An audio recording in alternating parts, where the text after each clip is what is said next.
Okay, so here's the topics from last week. And we open the circle with Namane. Mm-hmm.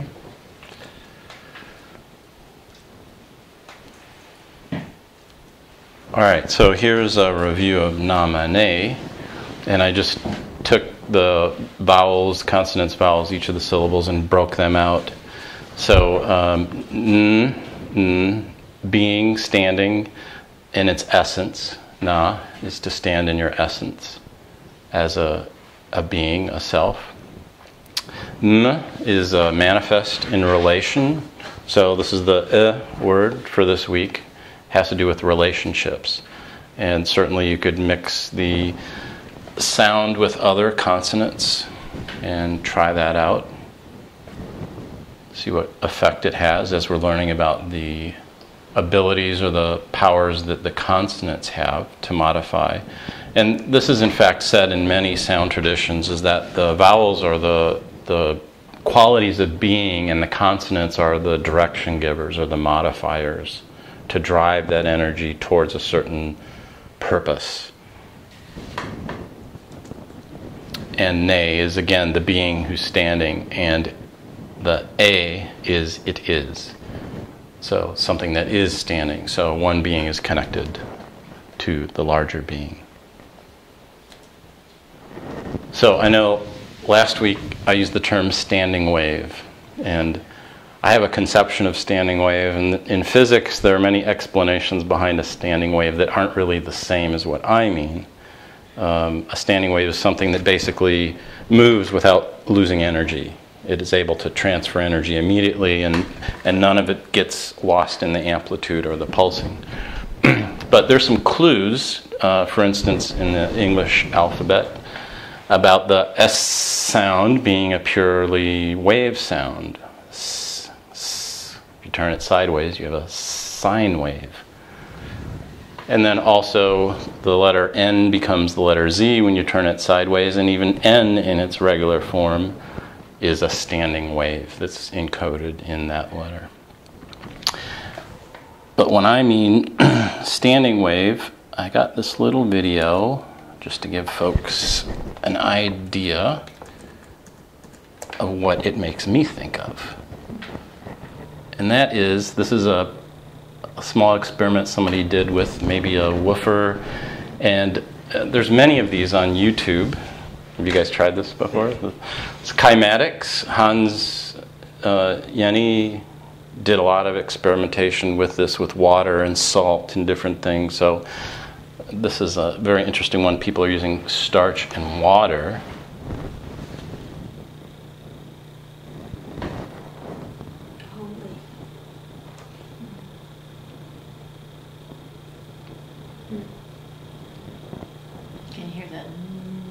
Just a low clicking sound. That's 55 hertz is the tone that's being generated there.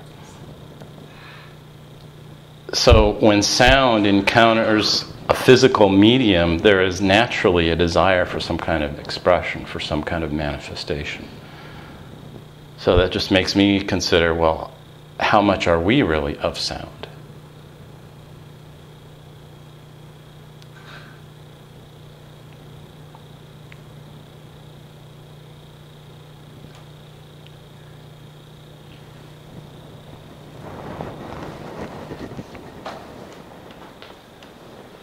So that's the n, the standing. Yes, that's the na in action.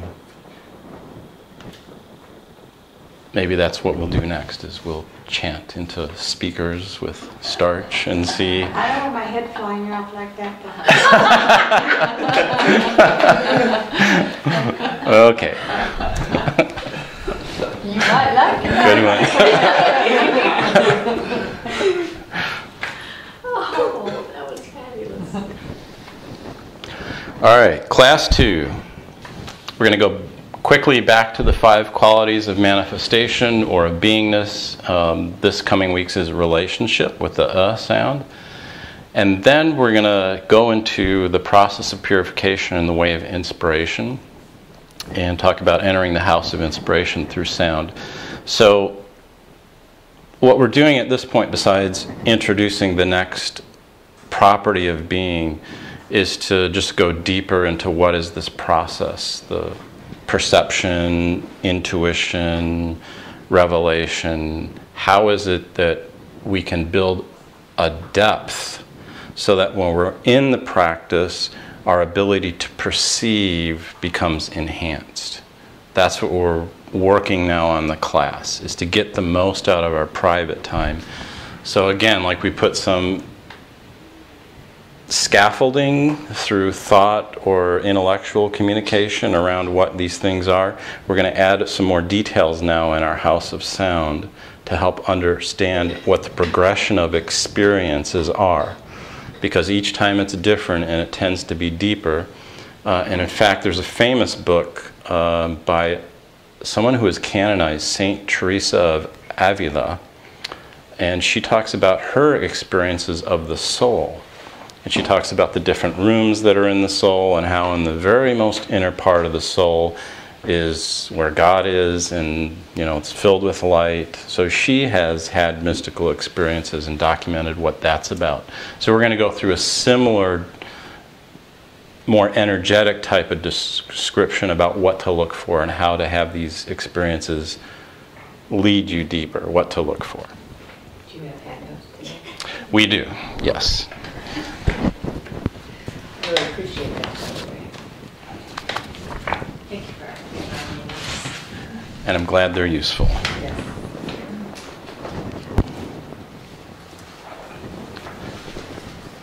Okay, so here, this is a respun slide, sort of combining what was on the 5-pointed star with more putting the medicine wheel and putting ether where it is in the center.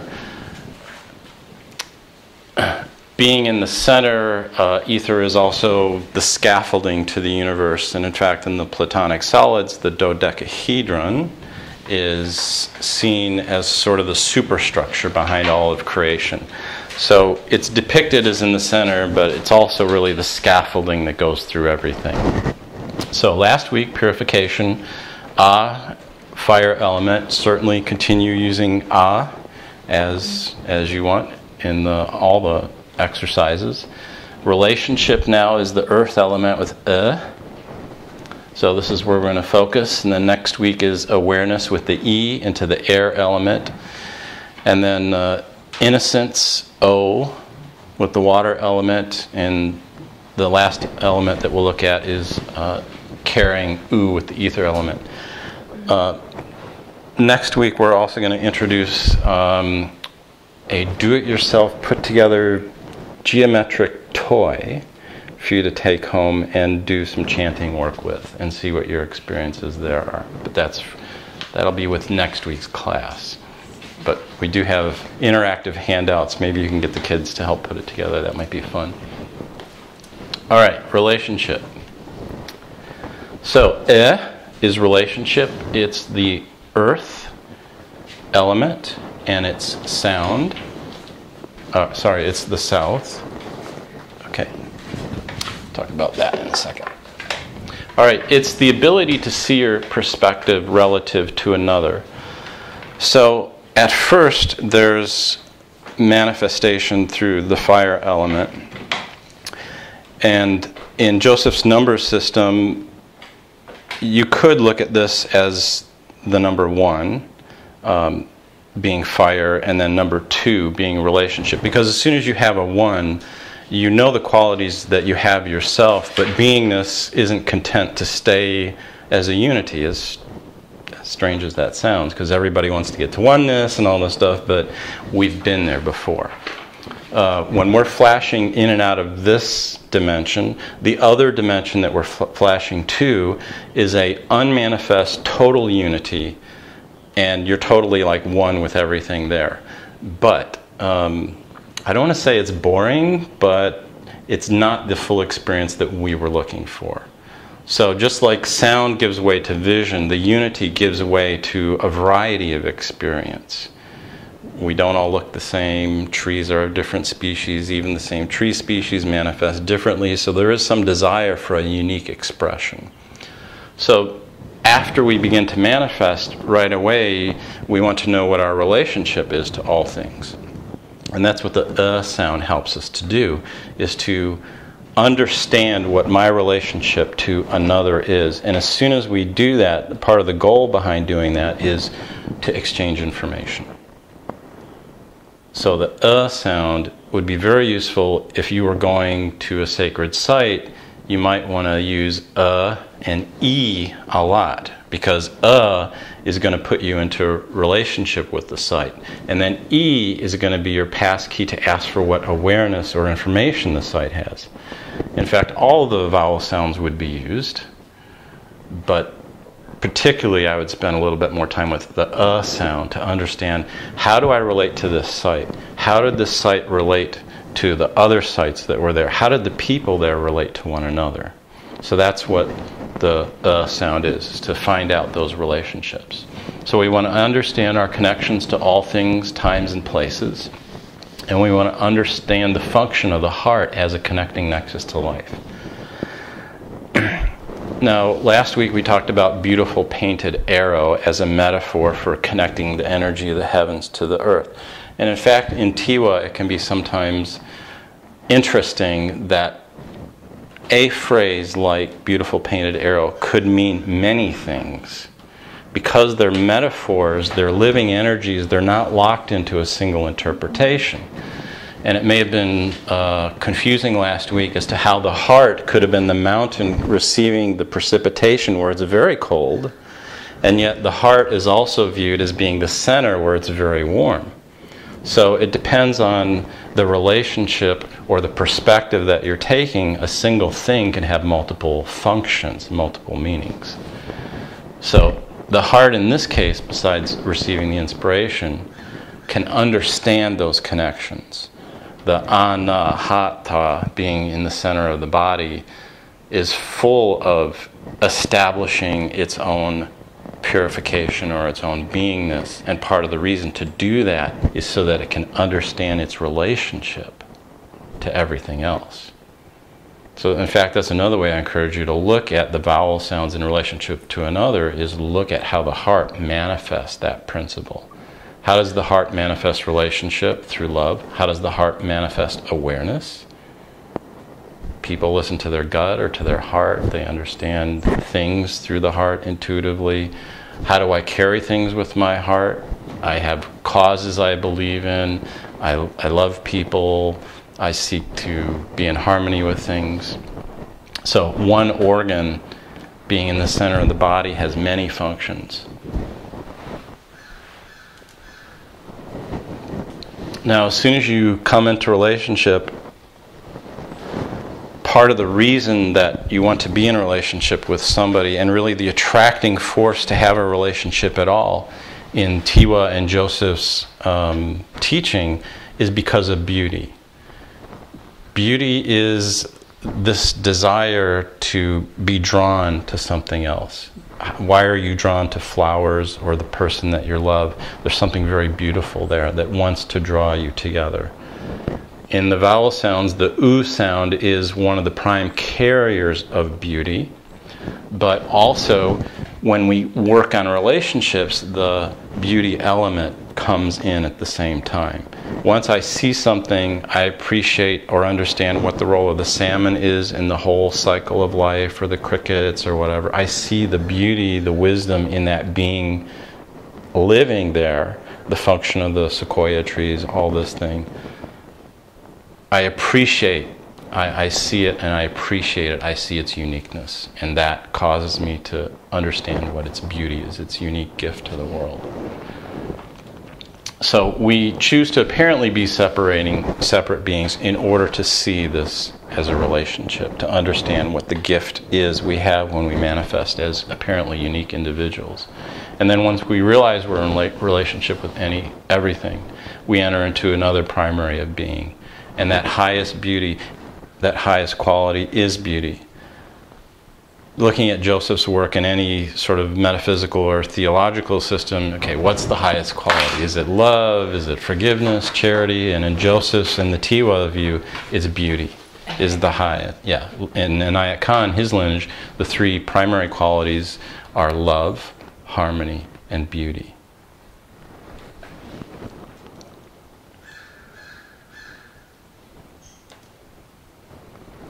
Okay, so the element is earth. It's the second element to come into manifestation. The sound is The elemental breath for earth is in through the nose and out through the nose. And if you wanted to apply a mudra, the earth element is the pinky finger.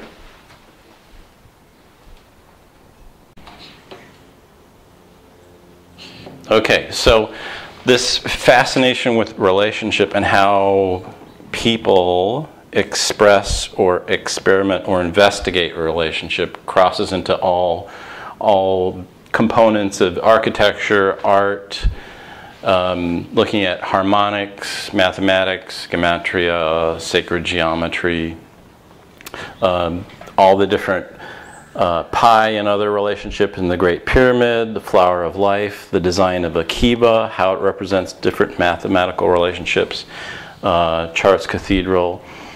And these types of practices about using a compass and drawing the circles and the arcs and the vesica and the flower of life has been a meditative pursuit of self-discovery for a very long time.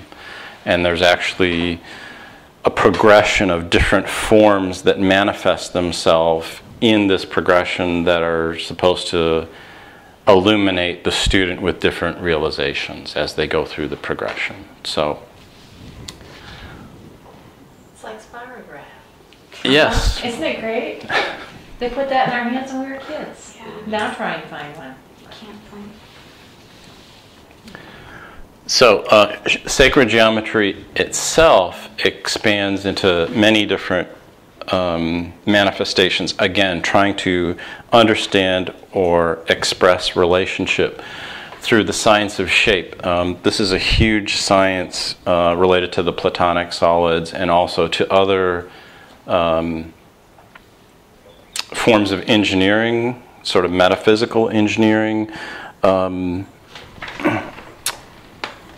For instance, although not specifically this hammer, but there are different rods that are constructed, like a 5-inch rod has a certain harmonic, and a 7-inch rod would have a different harmonic, and people make these of copper and sometimes put crystals inside of them and then use them to tune into different wavelengths, etc. So there's a whole science of shape. And then biogeometry, which is how different angles affect the quality of life or affect biology. Sacred engineering, designing temples and different things according to these relative numbers. The 3, 4, 5 triangle is very common in Egyptian and other forms of geometry, as an example. The Fibonacci sequence, which is expressed in the phalanges, the different digits, that there's always this repeating 1, 2, 3, 5, 8. The sequence of the number is added as a sum of the 2 previous numbers in the sequence. This goes into the golden mean, rectangles, the different shapes, proportions of the distance between the eyes, the relationship of the eyes to the nose, and all these things are related in consistent mathematical patterns. So when people study this, they see the relationships that's sort of a designer's blueprint behind how all of creation is put together. Including the flowers. Including the nice spiral design on the sunflower that's dictated by the Fibonacci sequence. That's correct. Also, each shape has an associated sound or chant to it. And just by having a shape like a Tibetan singing bowl, there is a vibration that's coming out of this even when it's not struck. And we talked last week about how the children would work with bowls of water and tune into the bowl intuitively and begin to chant just whatever came into their intuition. And one of the things we're focusing here on this class is the mystery of human speech and how the shape of the mouth and the tongue in itself is an expression of these divine qualities, of these qualities of being. Why is it that the sound ah is related to purification? It's because, not only because, but partially because of the shape that the mouth takes when you make that sound. The mouth is a microcosm of how physiology embodies the principle of purification. So if the mouth has this ability, the mouth is very malleable. You can make all these different kinds of sounds out. It's probably the most malleable part of the human physiology. But if the mouth can take on these divine qualities, how can other parts of the body do this? And for us to do further research would be, are these qualities of being grouped somehow in the asanas? Fire breath, fire asanas, earth breath, earth asanas. I'm certain there's an entire grouping that used to be taught, maybe still is, about how these things all relate to one another. Certainly one of my fascinations is with Asian building design, pagodas, temples, the temples that I saw when I was in Korea. These common upturned edges are not just decorative aspects. They are energetic aspects of creating rolling vertices, rolling waves, of channeling energy, as in this crystal pagoda. People use these in feng shui especially for students, somebody who wants to pick up more mental or intuitive vibrations, because this is like a resonator. It's, if you can imagine the energy coming down like this, it's doing different things with the shape to resonate and modulate these energies progressively as they come down. And that's what pagodas were doing at these points on the planet, is they were harmonizing the heavenly energy, or the higher energies, which include inspiration, information, and they were balancing the planet with their function, like acupuncture points. At a specific point, this node, this pagoda has this design because of where it's at and what it's trying to do.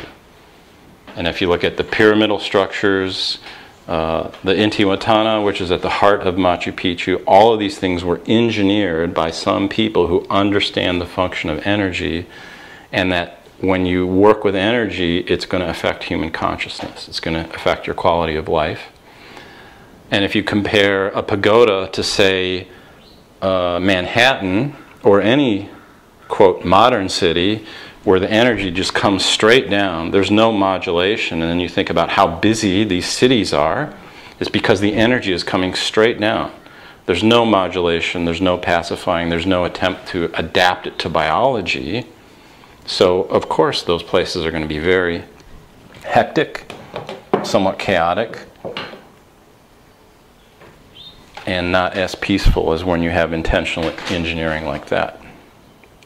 So again, this comes about by understanding your relationship between physiology and energy. Once you understand that relationship, then you make a building that comes into relationship with that whole dynamic. Okay, the process of purification. So what this is to give you a intellectual or a mental, more detailed scaffolding to what to look for as the progression goes on when you're doing chanting or doing the inner work. So the first thing, I talked about this in the Whole Foods talk a little bit, was why does this work? Why does chanting the vowel sounds have an effect on us? And the reason is, if you can imagine, these are the different elements, the 5 different elements. So these elements were composed of these elements in different combinations. And these elements are vibrations, polarities, elements, unknowns. And when we looked at the starch and the water earlier on the speaker, we could see how just sound waves, as they go through matter, they produce a form. That, to me, that movement is a sign of life. It's an organized movement. It's not just totally chaotic. It rolls into these different structures. So the human physiology is another form of a wave. It's a complex wave that's put together, and the bones have their vibration, the blood, the skin, all these systems have their own vibration that learns to work together. And holding a distinct form is kind of an illusion, right? If we're continually flashing in and out, then we have a choice about what form that we're taking. And again, if you were at the Whole Foods talk, I talked about this. This forms the basic structure of our ability to perceive. So there are vibrations which we perceive in the mind, and we perceive these as impressions. And we have a choice of what we do with these impressions. If we have a reaction to them and don't allow them to enter, or if they come in as something that makes us scared or is threatening to us, then we want to be safe. And to do that, we create a reactive response to it. And what happens is, if the same type of vibration comes in, we have the same type of reactive response to it. And what we want to do then is to go through a process of mental purification. And that's part of this work, working with the ah sound, is to deal with those impressions and to soften the impressions. And as soon as we do that, what happens is we're able to receive these same vibrations as impressions and as something that's deeper. So how do we do this? How do we start to remove the reactive impressions or the reactions to the impressions? We still the mind. We use the breath work. We can change our attitude, work with polarities, working with the elements, and do ceremony. All of this detailed structure you will get intuitively just by doing the vowel sounds. If you wanted to know exactly where the structure is from, it's from Anayat Khan in Healing in the Mind World. He has a section in here called Mental Purification, and he's experienced the entire dynamic or mechanics behind this and talks about, for instance, in changing our attitude and working with polarities, he says you get to a certain point where to grow you have to look at something that you think is good or bad and try to see it as its opposite polarity. So if somebody loses their job, that's a bad thing, but maybe something good can come out of it. They have a chance to reflect on their life, maybe reorient their life path. All those different kinds of situations, we start to detach ourselves from what our conditioned response or conditioned conclusion is to that and start to look at it from a different viewpoint. And by doing that, we start to take the energy away from the fixed view that we always had and to allow the energy to sink in a little bit deeper and draw different conclusions.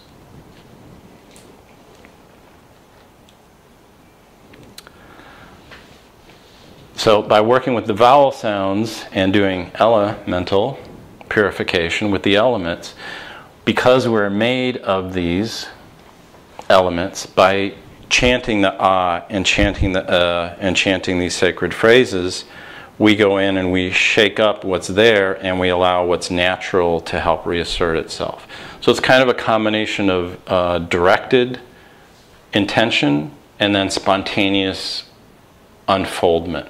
And I think really in the Chinese martial arts, this is sort of the key to riding the crest, is that we give an intention, but then at the same time, like in Tai Chi, there's this natural release that's made. We ask energy to move forward, and then at the same time we're receptive to the energy returning or to taking its own form that it wants to. So we watched this movie Buck yesterday. Very great movie about the horse trainer Buck. And he says that riding a horse or interacting with a horse is like a dance. It's this dance.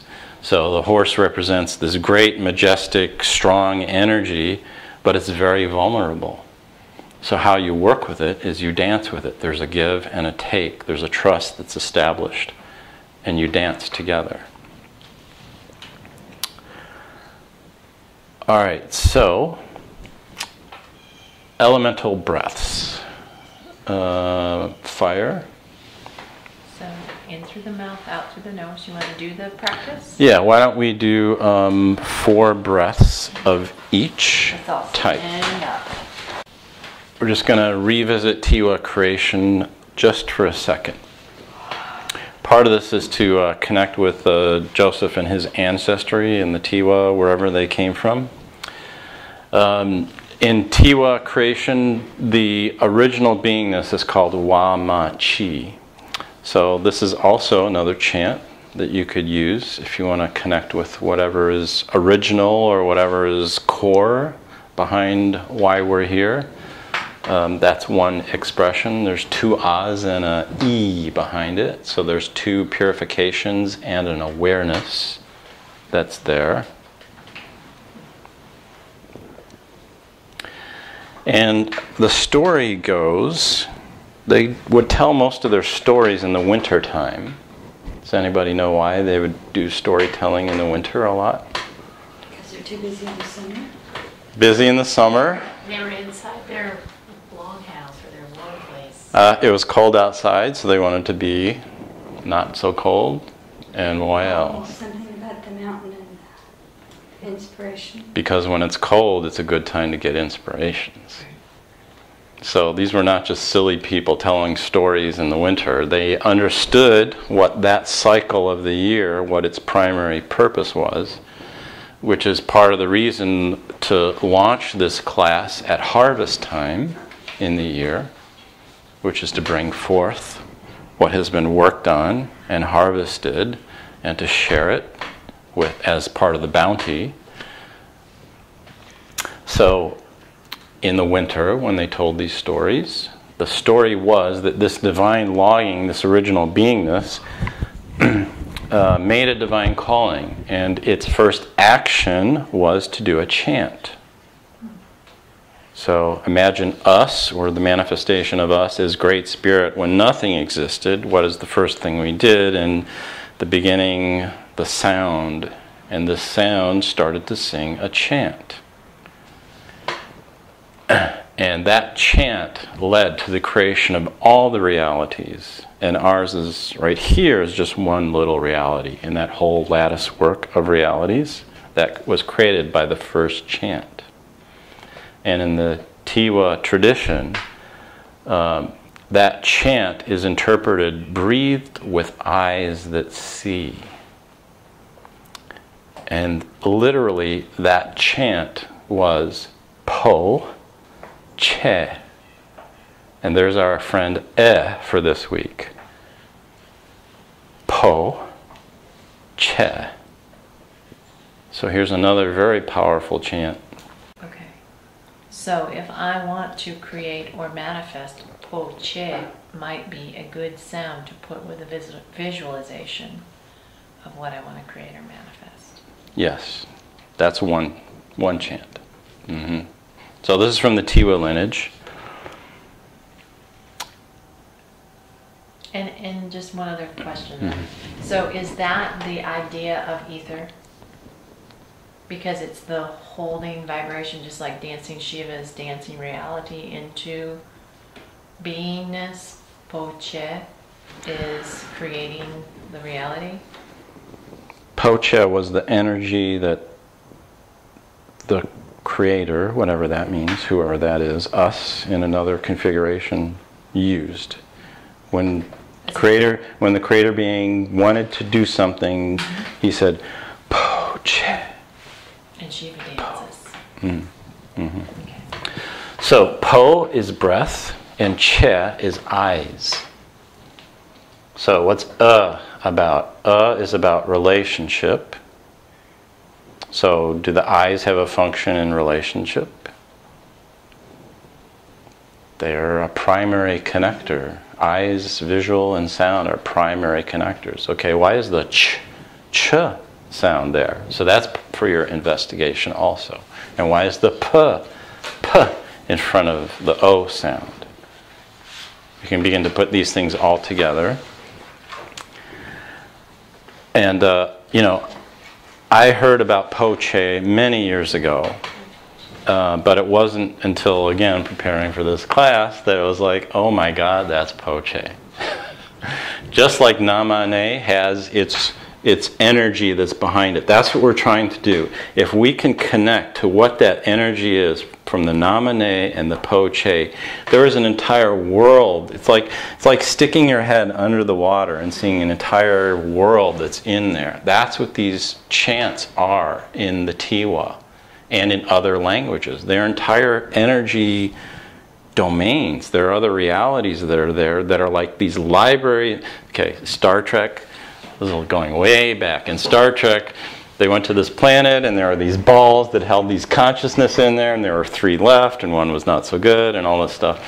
But that's what these phrases are starting to remind me of. Is there are these realities that are here, and they contain principal ideas that were fermented or bubbled off of the process of creation. There are many stories. Who is the goddess of Aphrodite? Is anytime a god or a goddess is associated with foam or sea foam, there is something there for you to investigate. Aphrodite is a such goddess. I think Viracocha, the primary South American deity, is also associated with the foam of the sea. Part of what this is an illustration as to what the process of creation is. It creates these realities like they're foam. Many bubbled little worlds in the sea foam. And these chants are one of those bubbles. There's a certain configuration of truths and divine qualities in there. And if you crack it through the chant, the whole thing opens up to you like something that's totally real, that's waiting for you to get into it. Okay, so that's one of the primary chants that I would use this coming week is Po-che. It has the Okay, grades of the House of Light. So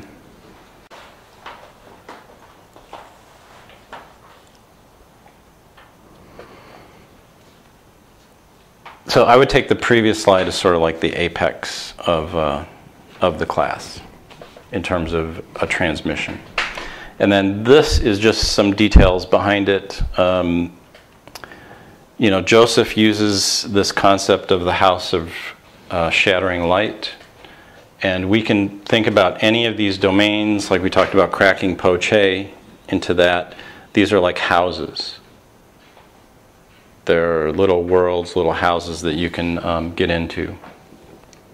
So awakening these houses, what can support you into getting into Po-che and the other phrases? What we did in this class, we're combining different physical movements with the chanting. So that will also support. And being able to use a flame, a body posture, the sound, all of these things strengthen putting the consciousness in motion towards that direction, towards getting into that experience. And when we open up these worlds, we can only see beauty because we are beauty. And we can only crack into one of these worlds because we have these worlds inside of us. You can't see or really tune into something that you're not. So it's because we establish the resonance with Po-che that we can see it, because we're seeing a reflection of a process or a truth that we carry inside of ourselves. So again, we're not chasing the Holy Grail. If there is a Holy Grail, it's all of the Holy Grails are within us, waiting for us to find them there.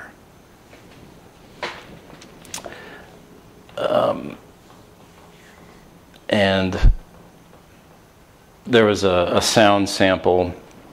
Basically, I'll just say what it says in the sample is that in the yin and the yang, the power isn't in the yin or the yang by itself, but in the place where they interface.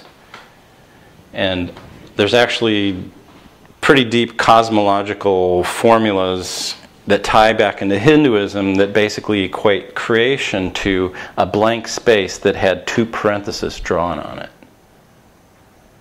And out of those 2 parentheses you get Father, Son, Spirit, or Brahma, Vishnu, Shiva.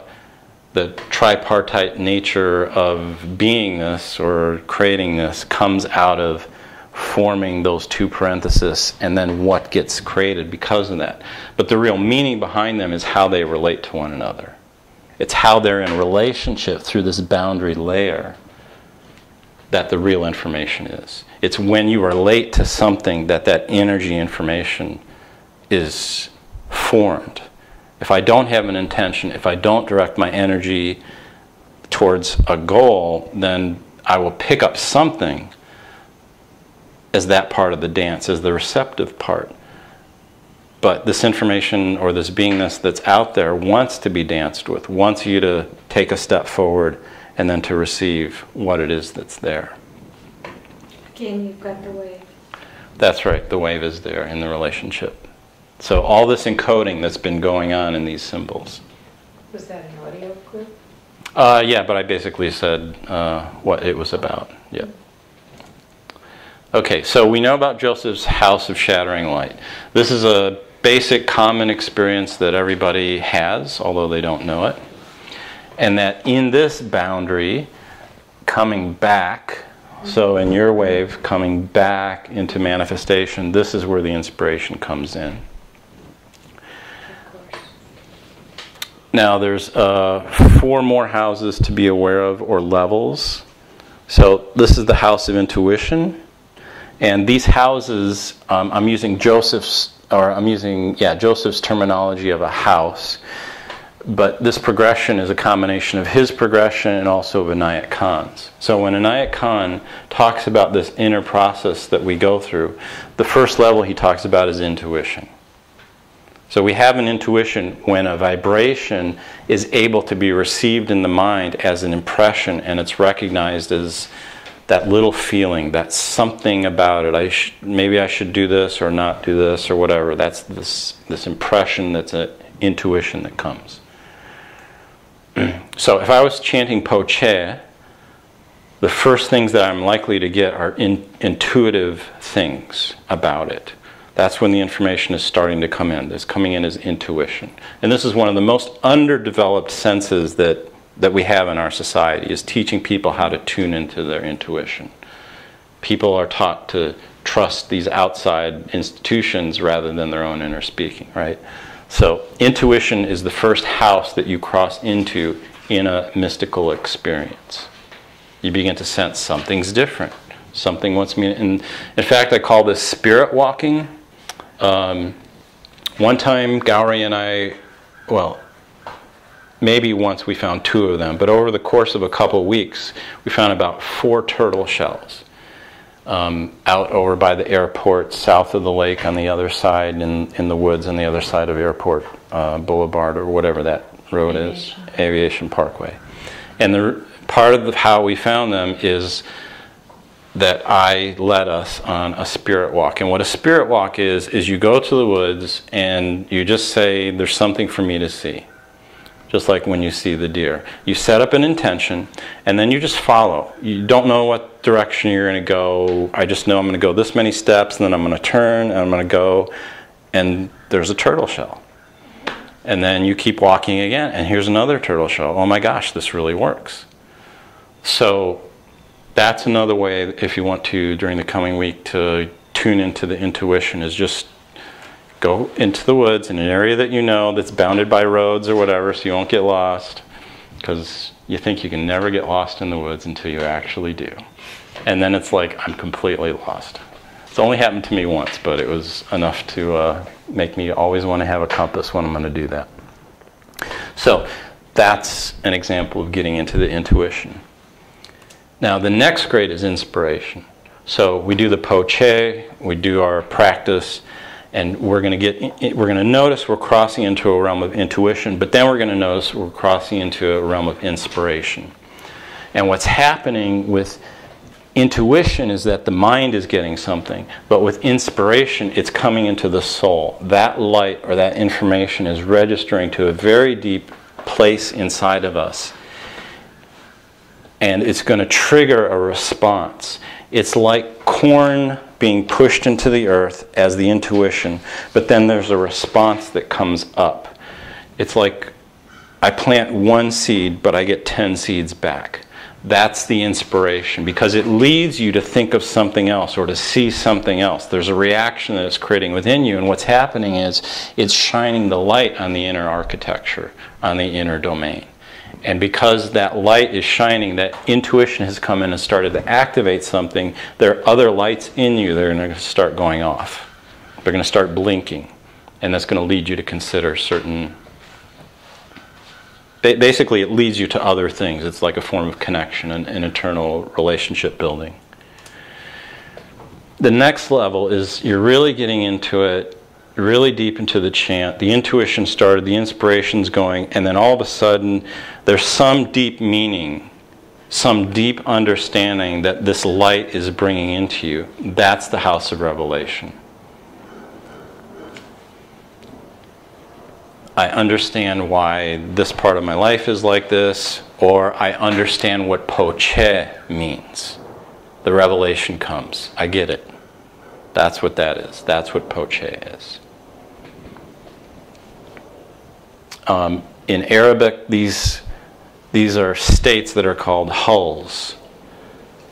So, as we go through life, in the Sufi or the Arabic terms, we would go on to different stations. So where you were 5 years ago was your station, and then you've gone to another station, you've gone to another level. What you were interested in before is replaced by something that new that you understand. But when we have these peak experiences of revelation in the Sufi Arabic way, those are called hulls. And there's some encoding even in the word hull. It's got the L sound. It's got an U sound.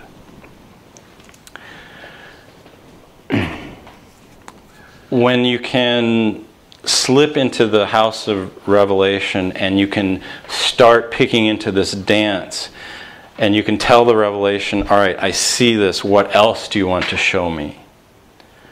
When you bring the dance back into it, then this is my coinage of this phrase.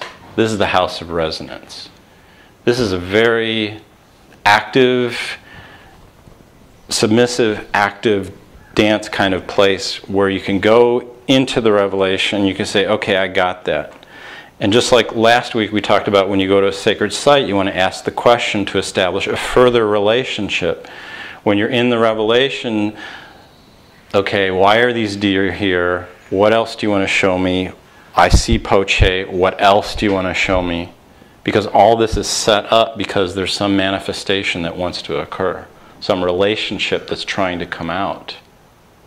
That's the house of resonance. You say, I got it, thank you very much. Express some gratitude, and then what else do you want to show me? So you keep the house of revelation going. You begin to bring it into a more active engagement in your life. So this reminds me of the movie Buck that we watched last night, and watching people successfully make relationship with the horse that they were riding, and they had a resonance where there wasn't separation.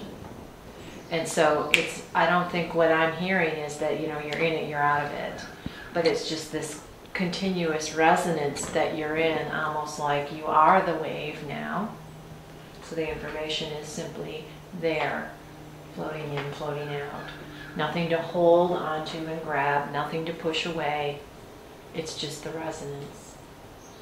And in that, you become a co-creator, or you become active in the creation because of where you're riding that experience. Just like that rider on the horse becomes active in which way the horse is going to turn. They become in union